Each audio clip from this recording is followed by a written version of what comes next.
إن هذه الفعالية تتيح لنا فرصة لاستعراض أهم التحولات التي يشهدها قطاع الكتاب والمطالعة في بلادنا في الفترة الأخيرة.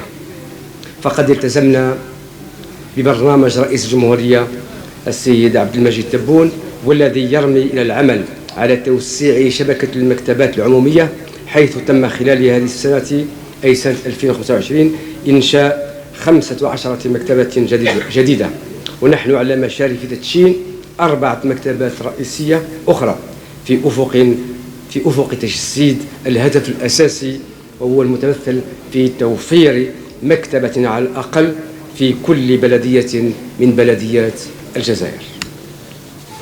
كما شرعنا في تنفيذ استراتيجية شاملة لتفعيل دور المكتبات عبر التشبيك الرقمي، بما يتيح للباحثين والقراء والكتاب الاستفادة من خدمات المكتبات أينما كانوا.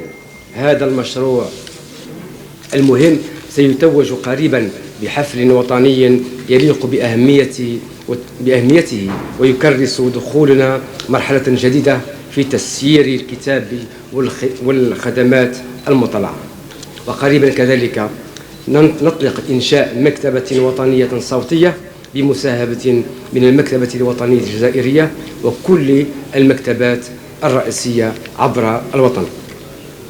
أيها الحضور، لقد شهدت المكتبات الرئيسية ديناميكية ثقافية غير مسبوقة، وهم مشكورين على ذلك، حيث تجاوز عدد الأنشطة منذ بداية السنة أكثر من 89 ألف نشاط متنوع، شملت معارض للكتاب، ندوات فكرية وأدبية، ونشاطات في إطار النوادي القراءة، وتكريمات لكتابنا وأدبائنا، إضافة إلى مبادرات تحسيسية هامة، من بينها أخيرا في المرحلة الأخيرة الحملات الوطنية لمكافحة آفة المخدرات، وهو ما يعكس أن المكتبة العمومية لم تعد مجرد فضاء للمطالعة، بل أصبحت مؤسسة حية فاعلة في محيطها الاجتماعي والثقافي.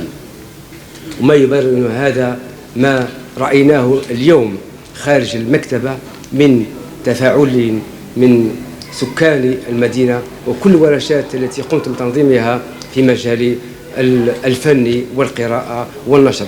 هذا يدل على أن المكتبة عندها تواصل مع المجتمع المدني، وخاصة مع الشباب والناشئة.